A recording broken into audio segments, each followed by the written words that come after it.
amigas, sejam bem-vindos aqui à Toca do Leão, nosso encontro habitual dos domingos, para o nosso cafezinho de sempre. Está aqui, cafezinho gostoso, quentinho, que eu ofereço aos amigos, né?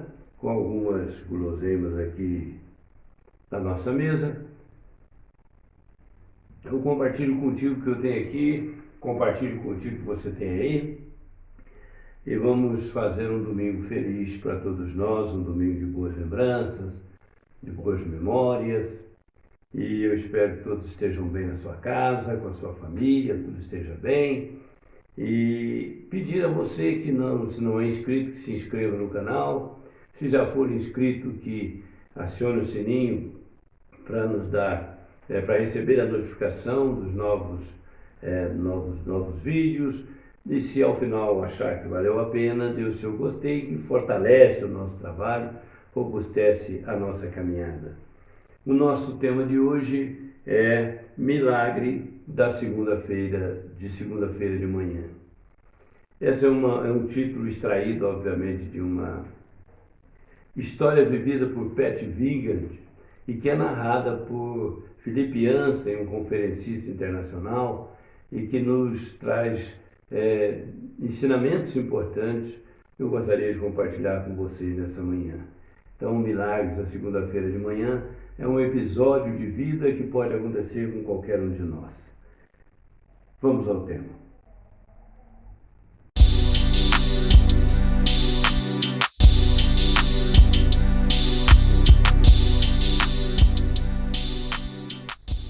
Pat Wingard dizia que ela trabalhava no subúrbio e na cidade de Chicago, e todas as manhãs tinha que tomar o ônibus, o 151, que levava ao seu destino, ao seu trabalho. Mas era uma cena interessante que se repetia anos a fio. Todas as pessoas entravam no ônibus e, como se tivesse uma regra não escrita, ninguém falava com ninguém. Haviam pessoas que pegavam jornais, punham na frente assim, fingindo ler, outros fingiam dormir, alguns traziam as bolsas e os pertences aqui bem ao peito, que era para não facilitar nenhuma intimidade. Então, havia um silêncio total, absurdo, no ônibus durante todo o trajeto. E aquilo foi se repetindo, e ao longo do tempo isso se tornou uma rotina, ninguém conhecia ninguém, embora já estivessem ali um ao lado do outro todos os anos, né? Todos aqueles anos e todos aqueles dias. De modo que, certa manhã, uma manhã muito fria, restos de neve, de sujeira na rua, os caminhões, os ônibus largando neve por onde passavam, os passeios estavam sujos de restos daquele período de neve, de inverno, aquele frio. E, naturalmente, eles se acostumaram com aquilo. Até que certo dia, nessa friagem toda, nesse estado de coisas, de repente, o ônibus em movimento, ouviu-se uma voz autoritária dentro do ônibus. Atenção, atenção! E aí, as pessoas tiveram aquele choque. E a voz veio como de um comandante. Larguem tudo que tiver na mão e virem-se uns para os outros, um olhando para o outro. E as pessoas obedeceram como se fosse um jardim de infância. As crianças obedecem às vezes automaticamente a esses comandos, né? E aquele efeito manada fez com que todos obedecessem sem questionar. Podia-se estar ali diante de um sequestro, diante de um rapto ou coisa parecida, sabe-se lá o que estava acontecendo, porque perceberam que a voz vinha do motorista. Mas só se via aquele ombro largo, aquela nuca quase colada ao pescoço, quase colada ao ombro, melhor dizendo, quase sem pescoço, e a voz muito autoritária não dava margem para discussões, porque se podia estar diante de qualquer coisa, e de repente, quando todos estavam voltados um para o outro, com os jornais no chão, os pertences no chão, né? Aí aquele constrangimento de um estar olhando para o outro pela primeira vez, depois de tanto tempo, um olhando face a face para o outro, aquela voz diz: repitam comigo. E aí as pessoas ficaram prontas para repetir o que ele disse, e que ele ia dizer, e ele disse: bom dia, vizinho. E aí as vozes soaram meio tímidas, ele falou, repitam comigo e com força, bom dia, vizinho! E aí todos responderam em uníssono, bom dia, vizinho, e aí uns sorrisos estranhos e aquele constrangimento, não se sabia qual o desdobramento daquilo, de repente veio a voz, obrigado e boa viagem, né? Aí as pessoas de repente se viram uma na frente da outra, olhando, sorrindo, teve gente que estendeu a mão, cumprimentou, e dali começaram assuntos e mais assuntos, e ela disse que nunca mais a viagem pelo 151 foi a mesma. Já era outro clima, todos os outros dias já eram outros climas. As pessoas conversavam, as pessoas compartilhavam. Mas ela disse que ao descer naquele dia, no ponto respectivo que ela tinha que descer, ela viu outros 4 ônibus estacionarem logo atrás do 151. Todos manifestavam aquele silêncio tumular, aquele silêncio constrangedor, aquela indiferença de uns para com os outros. Porém, quando ela olhou para o 151, pôde ver pelo retrovisor o motorista tentando achar um jeito de sair daquele lugar. E ela disse, talvez ele jamais tenha consciência de que ele realizou um milagre nessa segunda-feira de manhã. O milagre de descobrirmos que tem gente do nosso lado, que nós não viajamos sozinhos, que todos nós caminhamos pela vida fora, cercados de pessoas, às vezes silenciosas, às vezes no nosso silêncio, às vezes na nossa indiferença, na nossa fuga de olhar, na nossa fuga de falar, na nossa fuga de nos manifestarmos, de nos deixarmos conhecer e de conhecer o outro, nós acabamos por estabelecer um muro entre nós e o próximo. E é muito comum isso, infelizmente, a gente estabelece muros normais e muros verdadeiros, né, materiais, entre nós, de casa em casa, cercas, muros, né, tapumes. E, infelizmente, isso não é uma realidade somente do mundo arquitetônico, do mundo construtivo. Isso também é uma realidade da alma. Às vezes, nós estamos tão ensimesmados em nós mesmos, que nós não percebemos o outro. Às vezes estamos com tanto medo que nós estabelecemos um muro do medo, estabelecemos vários muros que impedem-nos de viver uma vida livre, uma vida de alegria. Falamos disso, de liberdade, né? Liberdade é importante demais. Nós precisamos da liberdade para respirar, para fazer as coisas, para criar, para sermos nós mesmos. Então, de repente, criamos um muro imaginário, nos fechamos em nós mesmos, não falamos com ninguém, não comunicamos nada, não manifestamos nossos sentimentos, o mundo às vezes desaba sobre nós e nós não compartilhamos com ninguém, que pode ser um arrimo, pode ser, diríamos, uma escora, pode ser uma coluna de sustentação. Tem gente que nos ama, tem gente que nos quer bem, quer ver a nossa felicidade, mas não sabe como nos abordar. E às vezes tem tanta gente que podia ser feliz com uma manifestação dos nossos sentimentos mais elevados, mas não conseguem, porque nós não conseguimos acessá-la, nós não conseguimos envolvê-la.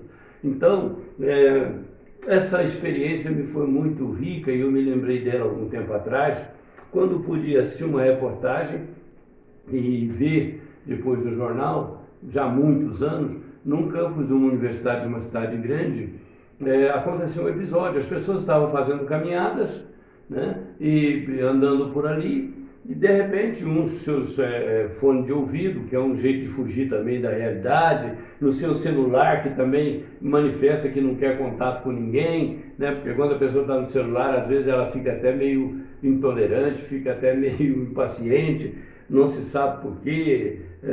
Isso tem uma mística, né? Exerce um fascínio sobre nós.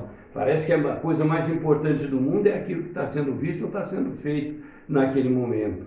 Então, tantas vezes isso nos distrai, isso nos tira a atenção do mundo objetivo, das coisas em torno. E o campus estava ali naquelas trilhas, passeios, lotado de gente. Tinha gente inclusive no parque, ali no relvado, sentado, batendo papo. E aquele movimento, aquela intensidade de movimento ocultavam cenas que eram dramáticas, né? De repente, um rapaz vem com uma moto sobe o passeio, atravessa no meio das pessoas sem atingi-las, mas ali assustando-as de alguma maneira, e de repente ele deposita a moto. E as pessoas começaram a gritar, a xingá-lo, ir para cima dele, queriam agredi-lo, porque onde é que se viu entrar com uma moto daquele jeito, no meio das pessoas, no jardim, não tinha cabimento e coisa e tal. E de repente veio o rapaz abraçado com um jovem que estava dependurado numa árvore. Tinha acabado de soltar o corpo e iria a óbito, inevitavelmente, se não fosse aquela precisão daquele jovem de tê-lo visto de longe, coisa que ninguém de perto viu. E ele então correu e abraçou aquele rapaz. Era um milagre de um sábado de manhã. Então os milagres, não no sentido da derrogação da lei de Deus, mas um milagre no sentido daquilo que parecia impossível acabar acontecendo. Jean Cocteau, que era um humorista francês, ele dizia, e a pessoa, não sabendo que era impossível, foi lá e fez.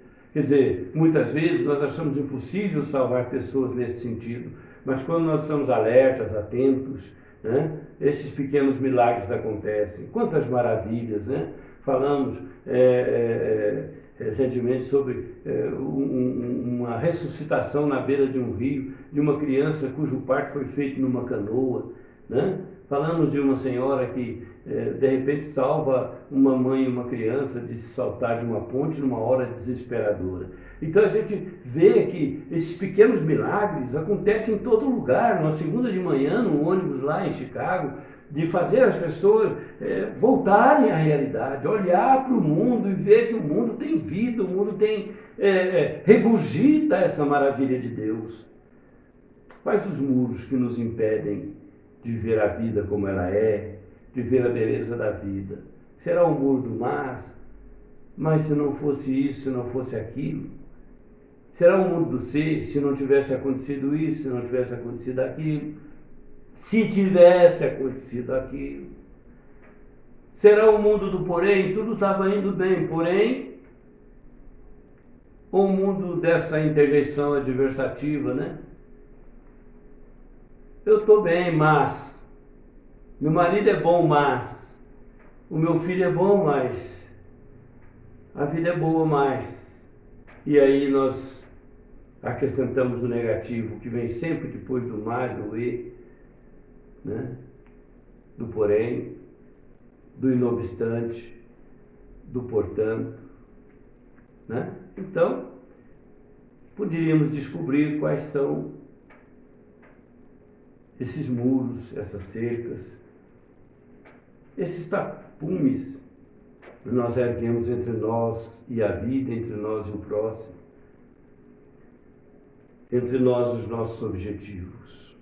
Nosso assunto dessa manhã de domingo fala sobre aquilo que Pat Wingen, narrado por Philip Yancey, disse que era para ela um pequeno milagre de uma segunda-feira de manhã. Nós falamos aqui de um pequeno milagre de um sábado de manhã no campus de uma universidade. Qual é o pequeno milagre que você vai comemorar hoje? Qual é o pequeno milagre que vai te encantar na vida? Se não tiver nenhum excepcional, ocasional ou eventual, comemore a vida, a beleza, o sol, a alegria, comemore o estar vivo. Comemore o amar e o ser amado. Comemore o poder sentar-se numa mesa, junto com a família, comer umas iguarias, com aquela boa conversa, com aquele bom convívio que derruba os muros da indiferença e amplia o campo da fraternidade, do amor e da boa convivência.